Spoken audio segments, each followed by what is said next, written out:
उस समय गुरु शिष्य का जो संबंध है वो प्रगाढ़ था, 100% सही था, भावनाओं से जुड़ा हुआ था। कहते हैं कि गुरुर ब्रह्मा गुरुर विष्णु गुरुर देवो महेश्वर है, गुरुर साक्षात पर ब्रह्म है, तस्मै श्री गुरुवे नमः।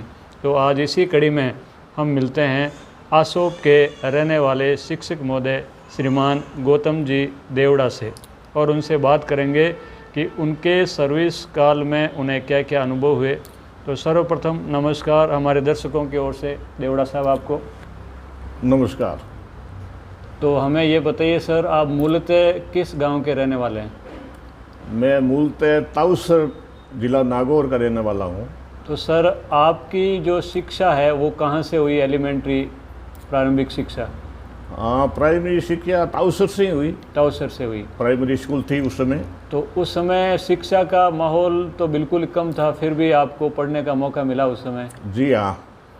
और अपने गांव में ही उस समय स्कूल किस तरीके से, आपको बिल्डिंग वगैरह थी उस समय, कैसी स्थिति थी स्कूलों की? हाँ, बिल्डिंग थी। अच्छा, कमरे थे। तो प्राइमरी के बाद में फिर आपने आगे की शिक्षा कहाँ से ली? आगे की वह नागौर से ली। नागौर से ली। तो शिक्षा के क्षेत्र में आपको जो शिक्षक बनने का मौका मिला, तो सबसे पहली ज्वाइनिंग आपकी कब हुई थी? मेरी सबसे पहले ज्वाइनिंग 4 अगस्त 1964 को हुई थी। 4 अगस्त 1964 को। हाँ। तो आपकी पहली पोस्टिंग कहाँ पर थी? ताउसर में, जिस स्कूल में मैंने जिन किया उसी स्कूल। उसी स्कूल में आपको बच्चों को पढ़ाने का मौका मिला? जी हाँ। तो वहाँ पर उसके बाद आप अपने गांव में कितने साल तक सर्विस की आपने? हाँ, गांव में मैंने लगभग 9 साल तक सर्विस की और 1 साल में सिनोद बाकरोद यानी सिनोद गांव के अंदर स्कूल में लगा और बच्चों को मैंने अच्छी तरह बहुत तन मन से पढ़ाया। और उसके बाद में आपकी सर्विस कहाँ पे रही?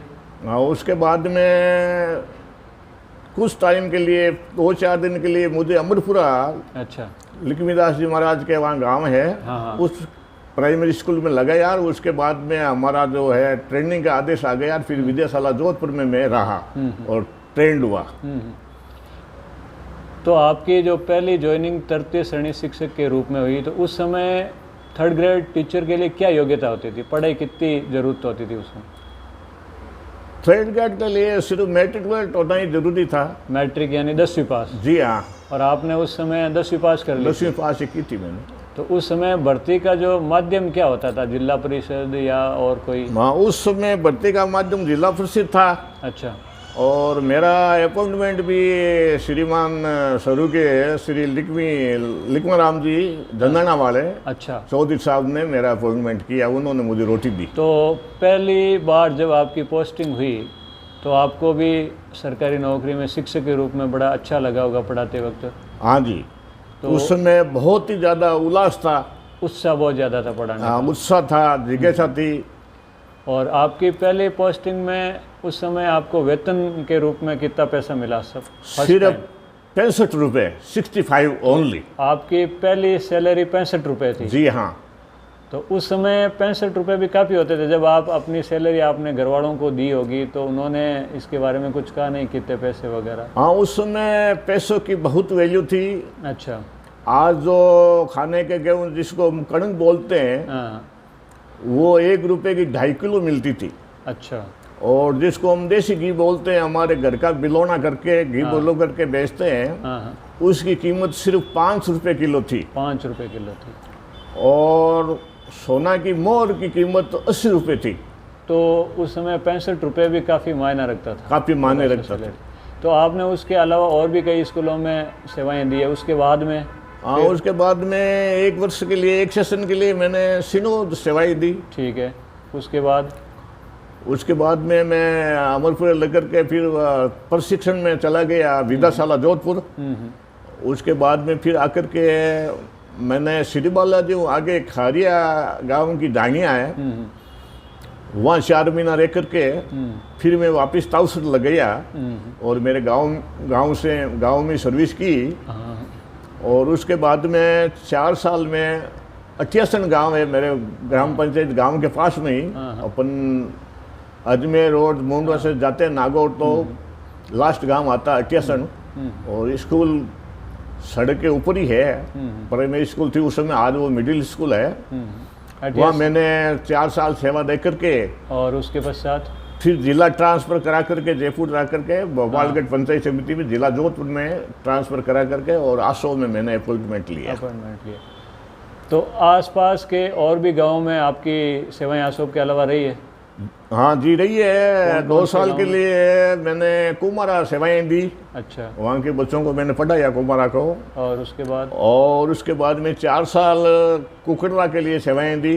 अच्छा। तो सर उस समय जैसे आसोब से आप 10-15 किलोमीटर 20 किलोमीटर दूर भी आपने सेवाएं दी है, तो उस समय आने जाने का जरिया अक्सर क्या होता था? आने जाने का जरिया तो प्राय साइकिल का ही था। साइकिल से आते जाते थे टीचर? हाँ जी, हाँ बिल्कुल। और कोई इसके अलावा कोई मोटा साधन मोटरसाइकिल वगैरह स्कूटर ये नहीं थे उस समय। अच्छा, हाँ। और 4 महीना मैंने डूडी साहब के गांव में रतकुड़िया भी पढ़ाया। अच्छा। और उस समय भी मैंने वहाँ अच्छी पढ़ाई कराई। तो जब आप टीचर थे 1964 और 70 के लगभग का दौर था, तो उस समय जैसे आसोब आपने सेवाएं की, तो इस गांव में कितने व्हीकल थे? 4 व्हीलर आपको यूँ लगता है कि कुछ लोगों के पास थे? शुरू में जब मैं आया यहाँ पोस्टिंग ली मैंने आसो प्राइमरी स्कूल में, उस समय तो गांव में सिर्फ 2 ही व्हीकल थे मेरी दृष्टि में। तो जानकारी में एक तो 2 व्हीकल थे उनमें। हाँ, एक तो ये रामजीवन जी प्रधान जी गसीपुरा वाले उनके पम्माते एक जीप थी। जीप। और 1-2 व्हीकल जीप या कार अपने आसोगढ़ के अंदर थी। इसके अलावा और कोई जीप 4 व्हीलर नहीं था। तो आपने जिस समय, वो तो बहुत ही 40 साल पहले की बात है, 70 का वो दौर था, तो उस समय गुरु शिष्य के जो संबंध है वो कैसा, अनुशासन वगैरह कैसा, बच्चे शिक्षक से किस तरीके से पेश आते थे, कैसा अनुशासन था? उस समय गुरु शिष्य का जो संबंध है वो प्रगाढ़ था, 100% सही था, भावनाओं से जुड़ा हुआ था। बिल्कुल। और शिष्य में पढ़ाई के प्रति, हमारे गुरुओं के प्रति सेवा में और में पूरा लगाव था। और अनुशासन भंग करने पर हम उनको थोड़ा दंड भी दिया करता था कई बार। छोटा मोटा दंड? हाँ, छोटा मोटा दंड दिया करते थे। तो अभिभावकों की ओर से, बच्चों की ओर से कोई शिकायत नहीं आती थी। कभी मान लो ऐसा आप छोटा मोटा बच्चों को पनिशमेंट देते थे, तो कोई अभिभावक वगैरह इसकी शिकायत करने के लिए कभी नहीं आए?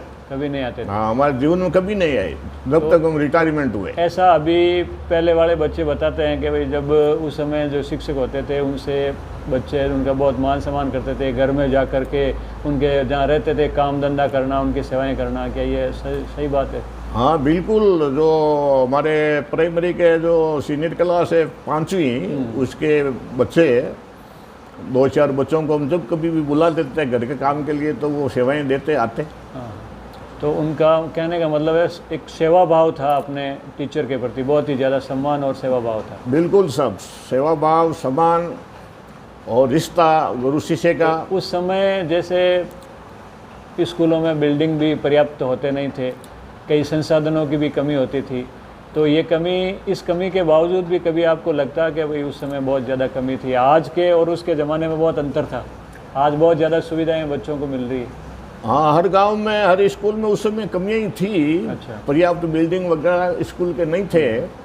अमूमन पेड़ के नीचे ही पढ़ाते थे, पेड़ के नीचे बैठ करके। और अपने यहाँ प्राइमरी में भी एक इमली का बहुत ही बड़ा पेड़ था। अच्छा। एक पास नीम का था, उसकी छाया में 2-3 क्लासें बैठती थी, हम पढ़ाते थे। तो पढ़ाई के अलावा खेलकूद है, सांस्कृतिक कार्यक्रम है, ऐसे भी होते थे? हाँ, खेलकूद भी होते थे, सांस्कृतिक कार्यक्रम भी होते थे। अच्छा। अध्यापक लोग, विद्यालय परिवार और ग्रामीण लोग, अभिभावक लोग बहुत ज़्यादा रुचि लेते थे। उस समय ये टीवी वगैरह दूसरे जो मनोरंजन के साधन नहीं थे, इसलिए इसको बहुत ही महत्व दिया जाता था स्कूलों के प्रोग्राम को और खेलों को बहुत ज़्यादा महत्व दिया जाता था। खेल कूद है, सांस्कृतिक कार्यक्रम है। तो उस समय तो शिक्षा का माहौल बहुत कम था और पढ़ने वाले भी बहुत कम थे, और आज सारा जो सिस्टम है वो शिक्षा पर आधारित है। तो आज की पीढ़ी को आप क्या कहना चाहेंगे शिक्षा के बारे में? आज की पीढ़ी को ये कहेंगे भाई कि 14 साल तक का जो बच्चों का पढ़ने का अधिकार जो है दिया हुआ संविधान के अंदर संशोधन करके हमारी सेंट्रल सरकार ने, राज्य सरकार ने उसके अनुरूप एक भी बच्चा घर पर नहीं रहना चाहिए, घर पर नहीं, सभी शिक्षा प्राप्त करें। सभी शिक्षा प्राप्त करें और आगे जो जो ये जो इंटरनेट का युग, तकनीकी का युग आ रहा, प्रौद्योगिकी का, उसके अंदर वो पारंगत हो और अपने जीवन को सुशोभित करे, संवारे और आगे बढ़े। तो ये थे हमारे साथ में आसोप के रहने वाले शिक्षक महोदय गौतम जी देवड़ा, जिन्होंने 39 साल तक शिक्षा विभाग में एक शिक्षक के रूप में अपनी सेवाएं समर्पित की और इनकी ज्वाइनिंग जो 1964 में हुई थी, उस दौर के टाइम में उन्होंने यहाँ के ग्रामीण क्षेत्र के बच्चों को शिक्षा अर्पित की और उन्होंने अपने अनुभव हमारे साथ में साझा किए। इसके लिए उन्हें बहुत बहुत धन्यवाद।